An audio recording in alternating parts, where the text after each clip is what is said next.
Tengo imagen ahí ya, ¿no? Correcto, estamos bien. Ok, ¿me controlas el tiempo, Fernando? Adelante, adelante, Zurita. Okay. Bien, muy buenas noches entonces a todos. Bienvenidos a esta sesión.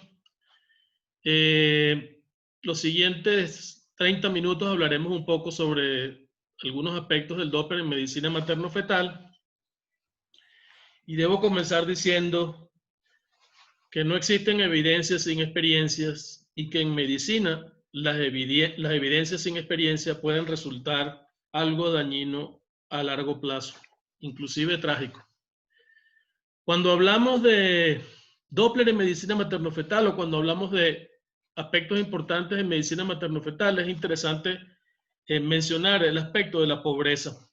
La pobreza y la mortalidad van juntas, aunque el médico se resista a entender que esta realidad existe.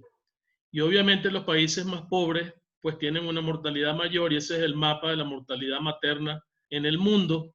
Las regiones del África subsahariana, el sudeste asiático y Latinoamérica contribuyen en gran medida con aspectos de mortalidad materna mundial alrededor del 98-99%.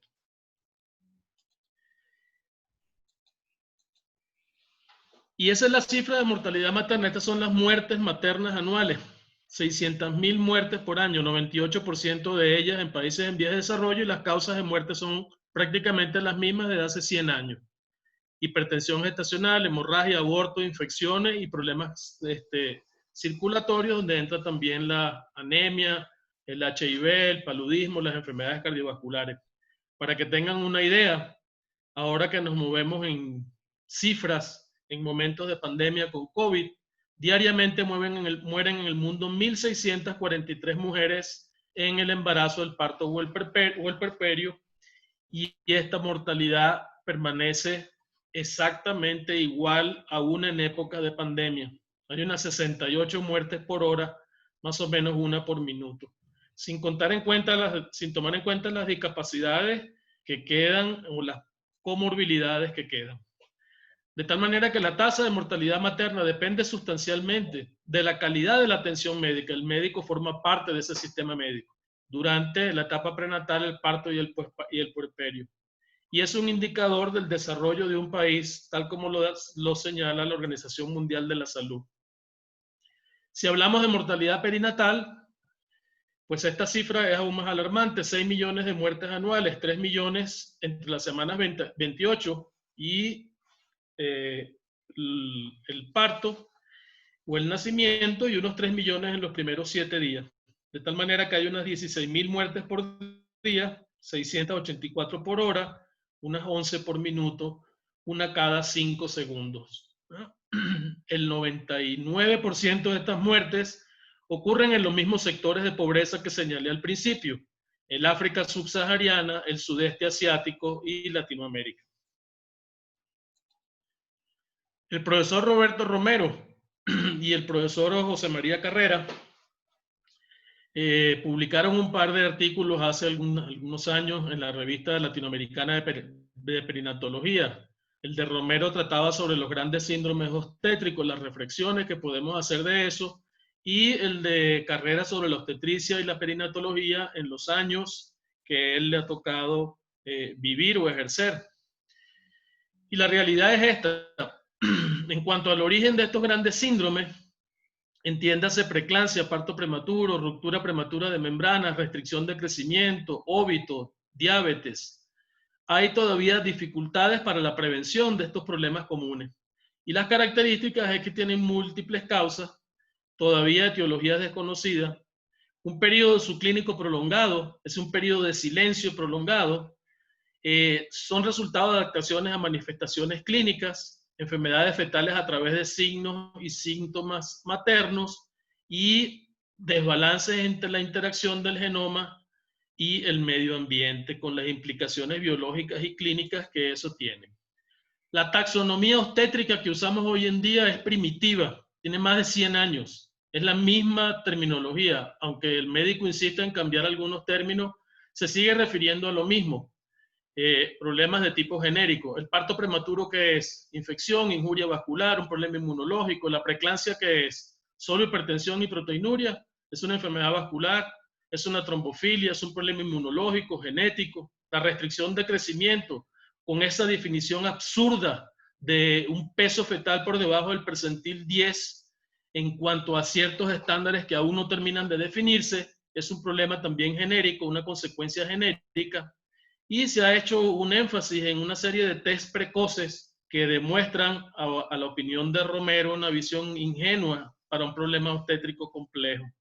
Lo que nos corresponde es descubrir mecanismos, demostrar las causalidades y trabajar en nuevos proyectos, ¿verdad? Si tomamos en cuenta, por ejemplo, la hipertensión inducida por el embarazo, es un problema que empieza en la etapa inicial, en la placentación. Es un problema vascular con una expresión clínica fetal tardía, generalmente de segundo o tercer trimestre.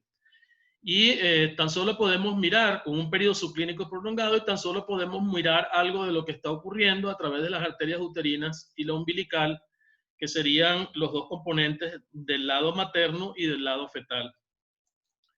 En cuanto al parto pretérmino, también es un problema complejo, generalmente infeccioso. La solución no ha sido dar progesterona, obviamente, hasta que no consigamos las causas, ¿verdad?, de esta dilatación precoz del cuello uterino.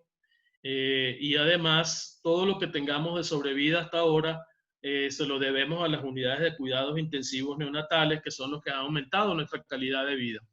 Barker en algún tiempo ya definió, ¿verdad?, la importancia del periodo prenatal en la vida adulta.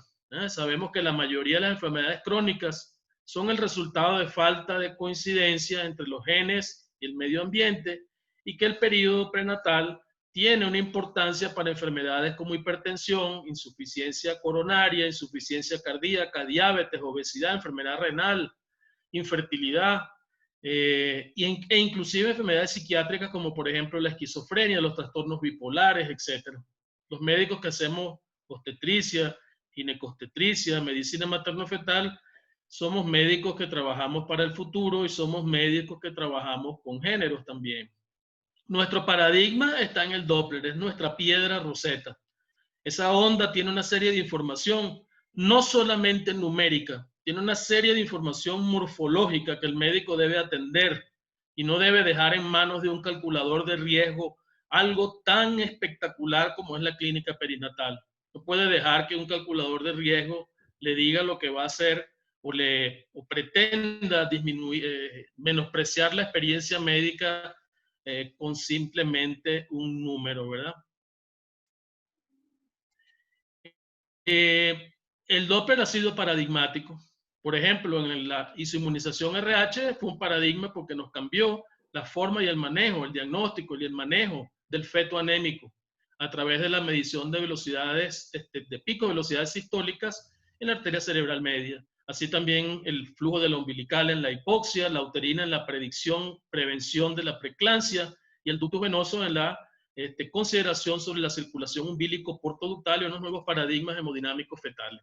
¿Cuáles son los circuitos vasculares de la unidad materno-placento-fetal? Bueno, del lado materno, los circuitos útero-placentarios, las arterias uterinas, el circuito umbilico portoductal, los circuitos aórticos cerebrales, pulmonar ductal, las venas pulmonares y la aurícula izquierda, los sistemas corpóreos umbilicales y los circuitos intracardíacos a los que cada vez estamos prestando mayor atención. Y el ámbito en donde el Doppler en obstetricia tiene importancia es esta lista, es una lista resumida, pero hoy en día usamos Doppler para el cribado de cardiopatías y cromosomopatías, para el screening de trastornos hipertensivos del embarazo, vigilancia de los cambios fisiológicos en las arterias uterinas, en mayúscula, predicción, evaluación y seguimiento de la restricción de crecimiento, los grados de anemia, detección en los síndromes de transfusión intergemelares en el embarazo múltiple y otros problemas del embarazo gemelar monocorial, evaluación de la función cardíaca, tipificación de cardiopatía, arritmia, evaluación de la madurez del lecho vascular pulmonar, de la actividad respiratoria, vigilancia de efectos colaterales de fármacos, principalmente en el tercer trimestre, que tienen que ver con el ductus arterioso, evaluación de las anomalías vasculares complejas, tumores, teratomas sacrococcigio, aneurismas cerebrales, Y también cada vez más importancia en problemas de otro tipo, como sería el acretismo placentario, el parto pretérmino, la muerte intrauterina, etc. Alguna vez le preguntó la doctora Yeltsin Juni a Alexandra Matías sobre la utilidad del Doppler en obstetricia, y esto no ha variado. La pregunta concreta era si el Doppler era de rutina o tenía algunas indicaciones. Esa discusión escapa de esta charla.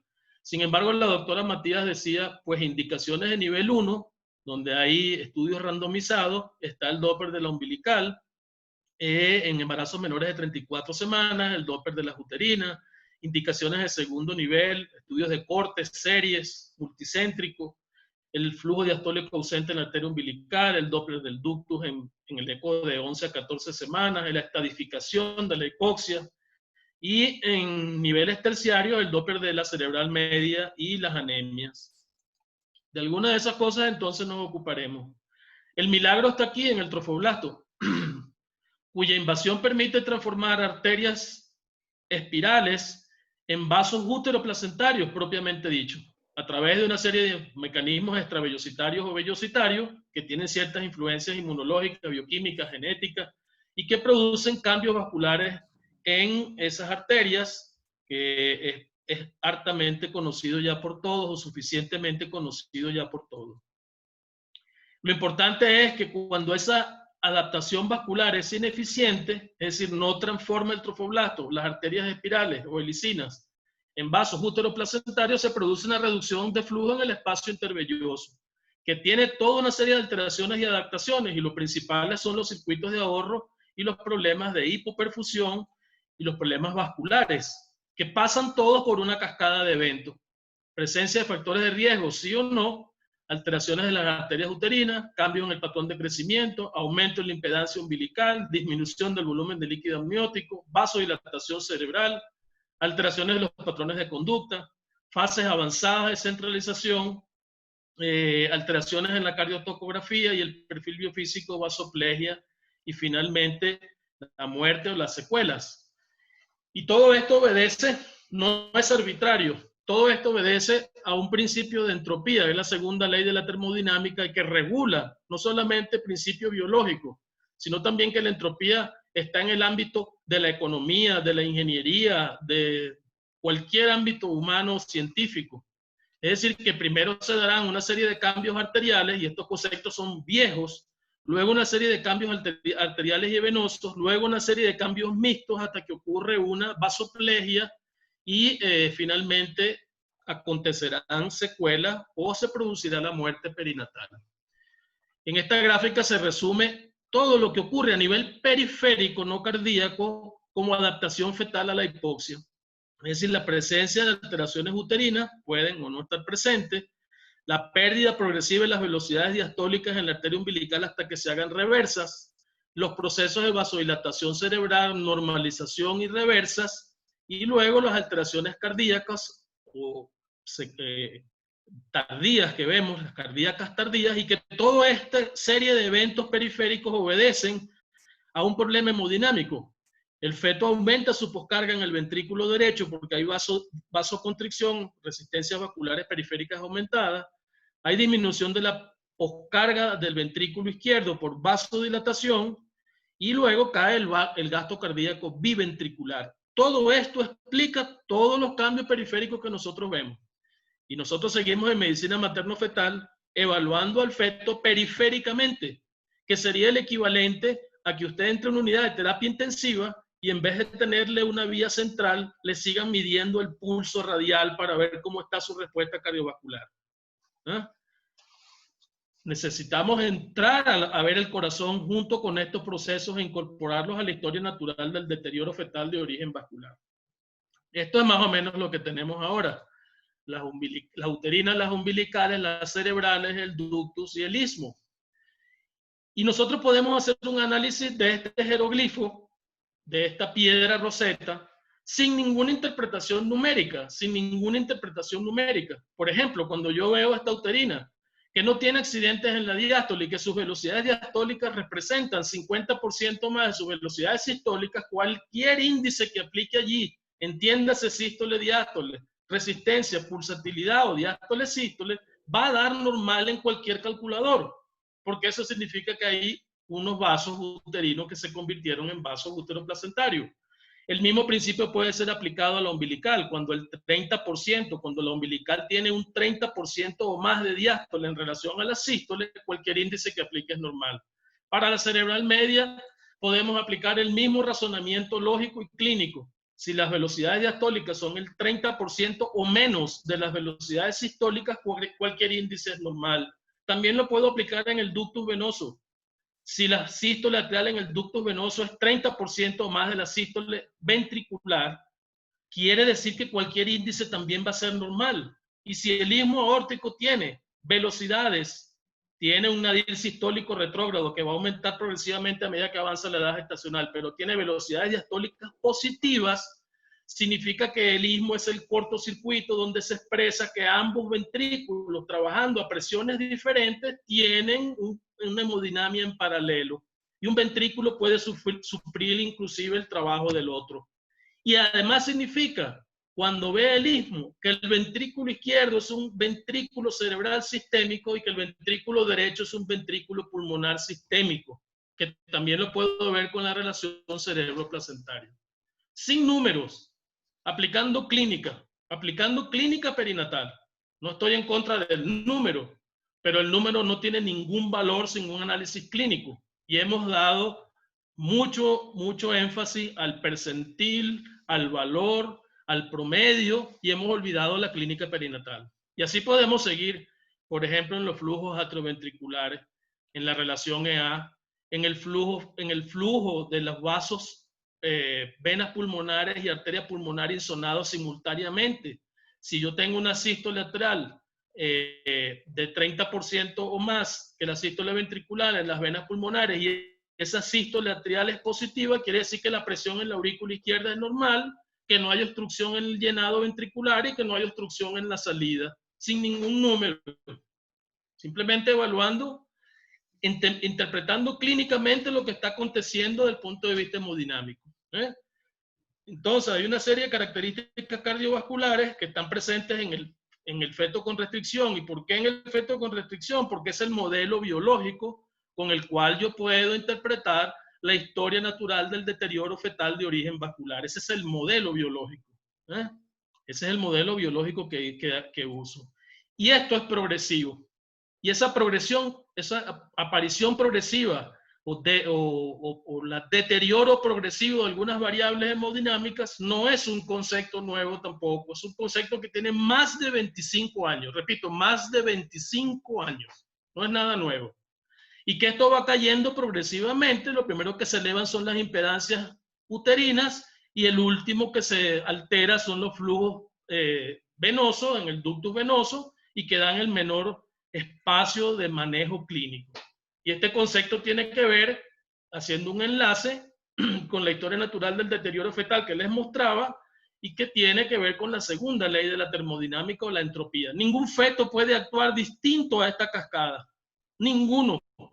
Ningún feto humano estudiado hasta ahora va a actuar de forma diferente a esta cascada. O sea que un feto no se va a alterar primero en el ductus venoso antes de la umbilical, la uterina o la cerebral media. Porque eso no puede ocurrir. No puede ocurrir porque está regulado por una ley física universal que de todas las leyes es la más exacta, que es la entropía.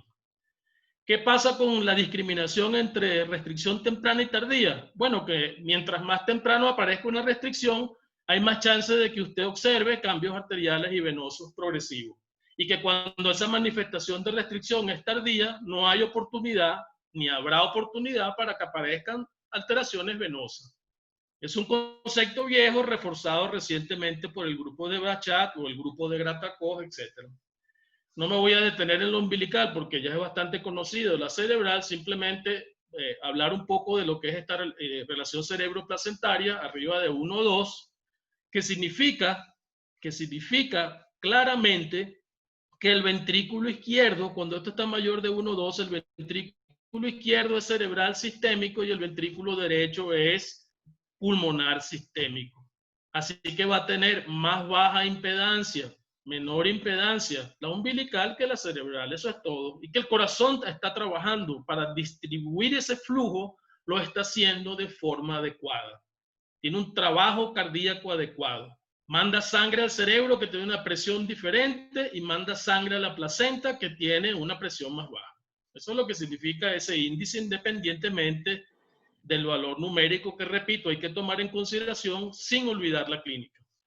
En cuanto a ductus venosos, pues es una onda privilegiada. Eso es una onda privilegiada porque el ductus venoso nos muestra la precarga y la poscarga del ventrículo derecho, la precarga izquierda y la poscarga del ventrículo derecho. ¿Por qué? Porque su flujo inicial de sangre es el flujo que llena las cavidades izquierdas, y cuando se cierra el foramen oval, remanente del flujo en el ductus venoso va a llenar las cavidades derechas en un momento del ciclo cardíaco que es distinto, y todo su flujo, por esa razón, todo su flujo es anterógrado, diferente al flujo que puede ser de las venas cavas o al flujo que puede ser de las venas suprahepáticas. En cuanto a la uterina, simplemente recordarles que el patrón de cambios es transitorio, es decir, va progresivamente cambiando desde la primera oleada hasta finalizar la segunda oleada. Pero es progresivo, de tal manera que si yo veo un umbilical que ya tiene velocidades diastólicas, yo puedo decir la primera oleada del trofoblasto se completó, y si el patrón de la uterina cambia y mientras más rápido lo haga mejor, puedo decir la segunda oleada del trofoblasto cambió clínicamente. Y la uterina pasará por una serie de cambios pregestacionales, transicionales, fisiológicos y no fisiológicos. Fisiológicos y no fisiológicos porque se refiere a los cambios fisiológicos del trofoblasto.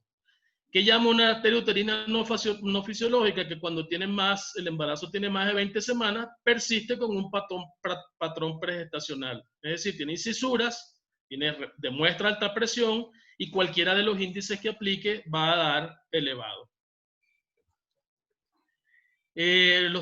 Las consideraciones sobre la insonación, pues seguimos usando el esquema de Arduini, en el cruce virtual de la uterina sobre la ilíaca, unos 2 o 4 centímetros, unos 2 o 4 milímetros de volumen de muestra. Se puede usar color gris, color, Doppler de amplitud con dirección, y lo que me interesa es analizar el patrón morfológico. Cualquiera de los índices que aplique va a mostrar esta característica. A medida que avanza la edad gestacional, los índices van disminuyendo, puesto que el momento de más baja impedancia en el embarazo es el final del embarazo. Todos estos índices, resistencia, pulsatilidad y sístole, diástole, más o menos son lo mismo, porque tienen una correlación entre pico máximo y mínimo simple, una correlación entre máximo y mínimo sobre máximo, o una correlación entre máximo y mínimo y un promedio, que es el índice de pulsatilidad, y por eso se prefiere, porque tiene que ver con la morfología y el promedio.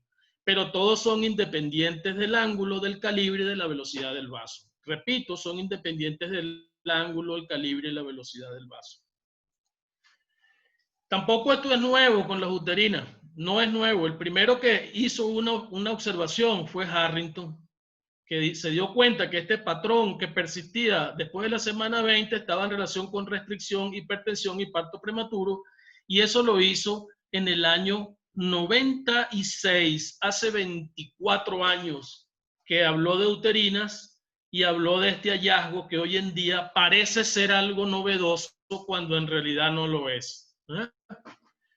Ha habido intentos por estandarizar la técnica, cosa que es buena, principalmente cuando se hace en el primer trimestre. Se usa el callado de la uterina, no hay segmento, entonces la unión de cuerpo-cuello, donde se ve el callado de la uterina.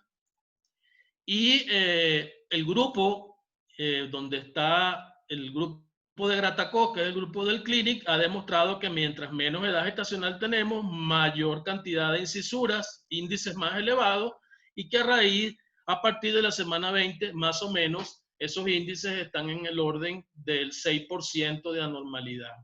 ¿Qué usamos? La tabla, pero la tabla puede ser una referencia. Primero, segundo y tercer trimestre para hablar de uterinas normales. Una uterina de primer trimestre está más o menos entre 2,7 y unos 2. Entre segundo trimestre está de 2 a 1 y por debajo en el tercer trimestre, más allá de la semana 28, el índice de pulsatilidad debe ser menor de 1. Eso es sencillo, eso es bastante sencillo. No necesito el móvil al lado de mi paciente para andar calculando, entrando a un calculador cuando puedo tener una referencia clínica y solamente dejar un espacio al calculador cuando tengo dudas o cuando no recuerdo. Nosotros hace algún tiempo, bueno, las uterinas deben combinarse entre primero y segundo trimestre, también es una observación de bastante tiempo. Nosotros hicimos un trabajo colaborativo, Venezuela con Perú, sobre flujo Doppler de las arterias uterinas, en un grupo de 317 pacientes, primigestas, seleccionadas, no puedo hablar exactamente del tipo de muestra, y nuestros datos eran más o menos los mismos. A partir de la semana 20 y 24, un 6% de pacientes persistían con muescas, un 6% de pacientes tenían algún índice elevado. Esos son los pacientes verdaderamente de riesgo. Si usted está haciendo screening con uterina y de cada 2 pacientes que evalúa, una es patológica, usted está haciendo algo que no es normal en cuanto a técnica o interpretación, porque apenas un 6% son las verdaderamente pacientes de riesgo para esa condición. Y nuestros valores de sensibilidad y especificidad para hipertensión y para restricción de crecimiento fueron similares, bastante aceptables como método aislado para predecir preeclampsia y restricción de crecimiento. Esto es un trabajo ya de bastante tiempo. Otra cosa que este trabajo nos permitió fue ver las evidencias clínicas. La mayoría de nuestros pacientes, el 90% de los pacientes, aún en una ecografía precoz, ya tiene uterinas de patrón fisiológico o de patrón transicional, con edades gestacionales cercanas a las 14 semanas. Quiere decir que el trofoblasto está siendo efectivo y eso permite discriminar realmente pacientes de riesgo o decirle a este tipo de pacientes su riesgo para hipertensión que aparezca antes de la semana 34 es menor al de la población general. Por lo tanto, ahí estoy trabajando en cuanto a especificidad. El grupo de Bachat también ha demostrado, ¿verdad?, que independientemente el índice de masa corporal es un buen marcador para predecir preeclampsia y le siguen el Doppler de la uterina. Voy un poco rápido. Por favor, Fernando, el tiempo me lo controla. Y el grupo de Akelocar, también el Doppler de la uterina, usando 5% de falsos positivos o 10, muestra aisladamente, sin la parte bioquímica y sin dejar a un lado los marcadores clínicos como hipertensión, como tensión arterial e índice de masa corporal, tienen una sensibilidad bastante aceptable, bastante alta como para ser un marcador para predecir preeclampsia. ¿Cuál es el fin que persigo? Bueno, que esas pacientes de riesgo reciban lo más temprano posible aspirinas a baja dosis antes de la semana 16. También es un aporte viejo, no es algo nuevo, que permita disminuir ese riesgo epidemiológico. La dosis empezó siendo 80 miligramos, después no quesó 150. En realidad en Latinoamérica es más fácil conseguir una aspirina infantil de 100 miligramos y es más barata. Comience con esa dosis y haga seguimiento de ese paciente de riesgo. Y aquellas que tenían una uterina normal, deséchenlas como población de riesgo. Y dígales, usted tiene una posibilidad de hipertensión, de desarrollar hipertensión antes de la semana 24 muy baja. En otra cosa donde usamos el Doppler es para el momento de interrupción en la restricción. Este trabajo es del 2002 de Romero. Sigue siendo lo mismo. Del 2018, la publicación del American Journal, sigue siendo lo mismo. Del 2002 al 2018 sigue siendo lo mismo. Cuando usted tenga flujo diastólico ausente en la arteria umbilical y la sístole lateral en el ducto se esté en la línea de base, pregúntese peso, edad gestacional y sobrevida. Y madurez, obviamente, ¿eh? Y elija una conducta. Nosotros agregamos, cuando digo nosotros, Sociedad Venezolana de Ultrasonografía en Obstetricia y Ginecología, y en Brasil, en donde tengo relación también, usamos Doppler de la pulmonar e istmo aórtico para decidir el momento oportuno de la interrupción. Si ustedes ven los criterios de interrupción propuestos por el Grupo de Barcelona, termina siendo más o menos lo mismo: distinguir viabilidad o no viabilidad, tomar en cuenta edad gestacional, peso, expectativa, cupo en terapia, madurez, morbilidad. Esto es un concepto nuevo. Y ese era el mismo concepto del maestro Carrera.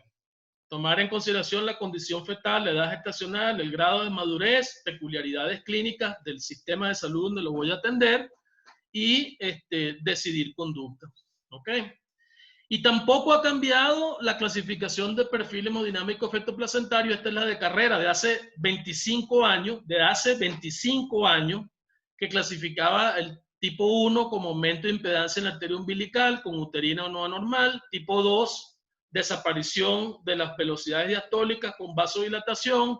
Tipo 3, normalización de la cerebral media, conducto venoso alterado. Y tipo 4, vasoplegia. Y esto sigue siendo lo mismo. ¿Y por qué sigue siendo lo mismo? Porque el comportamiento hemodinámico fetal va a ser el mismo, porque está regulado por una ley física que es la termodinámica.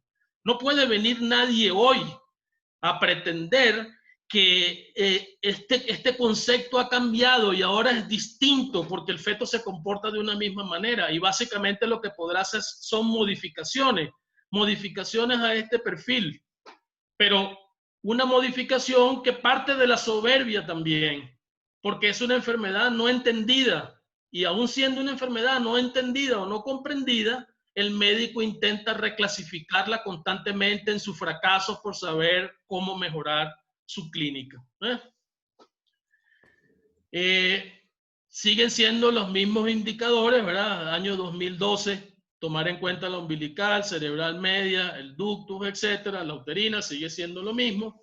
Y nosotros tenemos tiempo trabajando en el circuito vascular pulmonar, es decir, midiendo el flujo en el tronco de la arteria pulmonar, insonado lo más cercano a 0 grados, bien sea en un plano de arco ductal, arco pulmonar ductal, o un eje corto de grandes vasos, donde esté más cerca de 0 grados, y mirar lo que pasa con el tiempo de aceleración y el tiempo de eyección de la arteria pulmonar, que refleja las presiones pulmonares. No tiene nada que ver con lecitina y fingomielina ni con fosfatidilglicerol. Tiene que ver con el árbol vascular pulmonar. Si existe un árbol vascular pulmonar de baja impedancia, este feto al nacer tiene pocas probabilidades de desarrollar membrana hialina y dificultad respiratoria. Simple, viéndolo a través del Doppler también. Y en un espacio vascular en donde es muy difícil confundir flujo. Yo no puedo confundir el flujo del tronco de la arteria pulmonar con el ductus arterioso, con la aorta ascendente o con el istmo, porque tienen un patrón flujométrico distinto, diferente.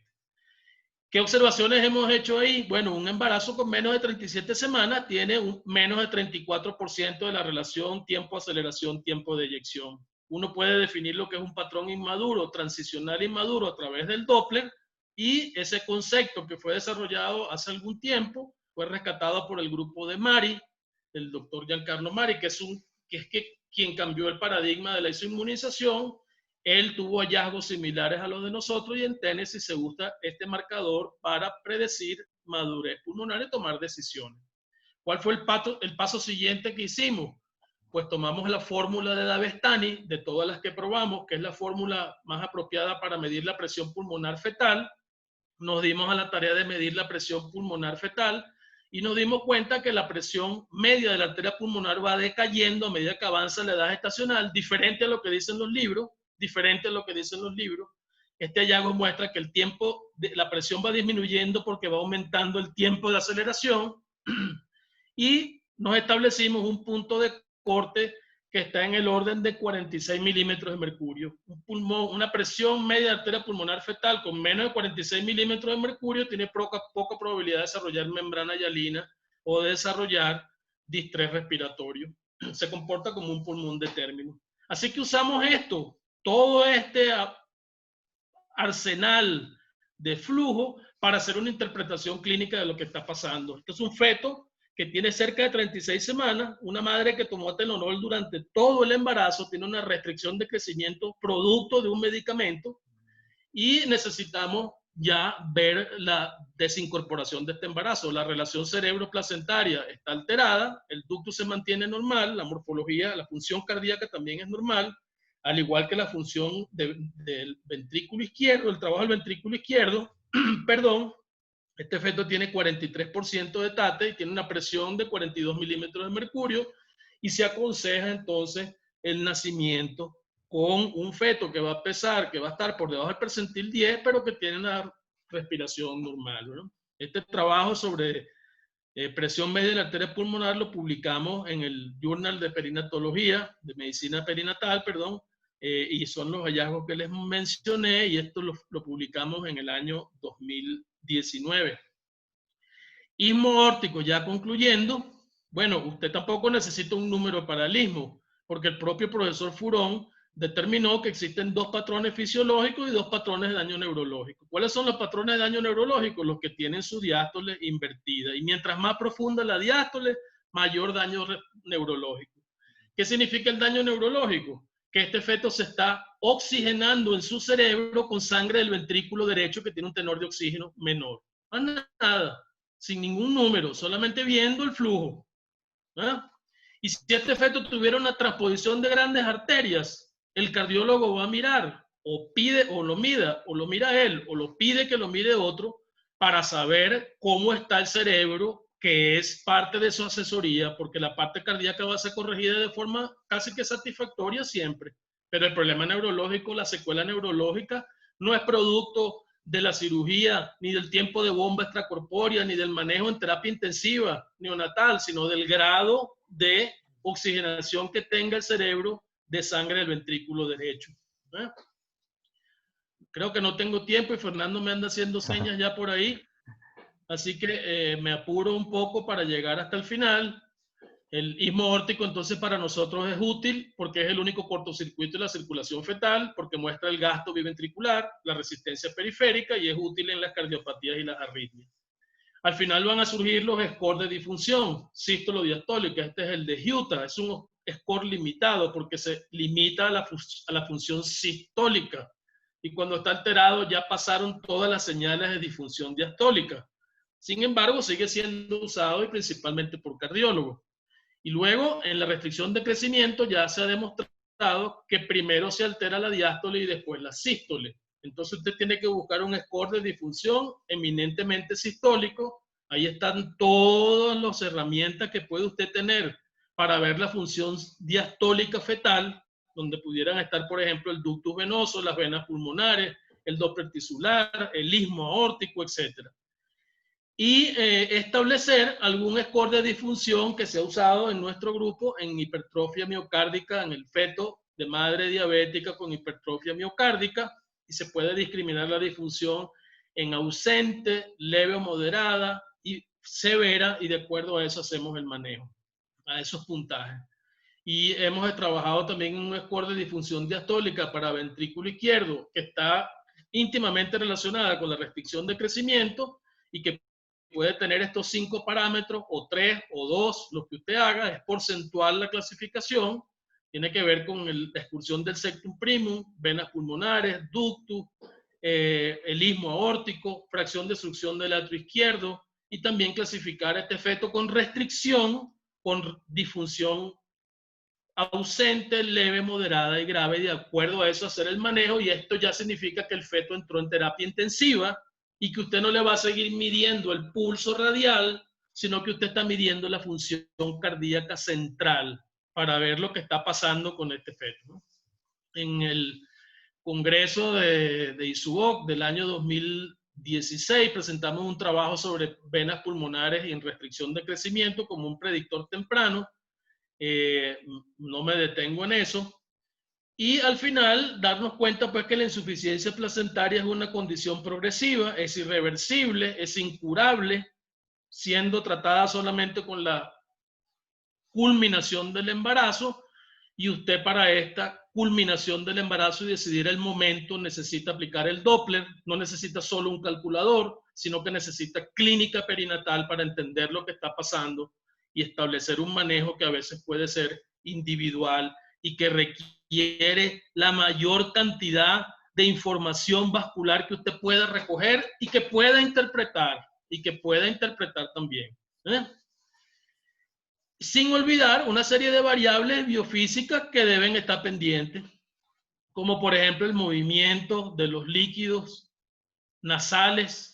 Este feto tiene un movimiento de líquido nasal y yo puedo saber en qué etapa de sueño se encuentra, diferente a este que prácticamente es un dragón botando fuego por la nariz, moviendo enérgicamente fluidos nasales. Quiere decir que este feto está mejor oxigenado que esto, o está en un momento de condición fisiológica diferente, o hasta tendría que mirar, por ejemplo, movimientos sutiles como serían los de las cuerdas vocales para interpretar lo que está ocurriendo con el feto. La cardiotocografía antenatal es un método de baja sensibilidad. La del perfil biofísico es un método de baja sensibilidad. Ambos son para población de bajo riesgo. El Doppler es una prueba de alta sensibilidad y de alta especificidad. Por lo tanto, es aplicable para población de alto riesgo vascular. Y la recomendación es la integración de pruebas y la prevención y el mejor entendimiento de todo lo que está ocurriendo con el feto, ¿verdad? La educación, que es lo que estamos haciendo hoy en eventos de educación médica continua, es la que queda después de olvidar todo lo que se aprendió en la escuela o en la universidad o los conceptos que no sirvieron, ¿verdad? Todo lo nuevo es necesariamente nuevo, no todo lo nuevo es necesariamente bueno y no todo lo viejo es obligatoriamente innecesario o malo. Siempre hay algo bueno a mitad de los extremos.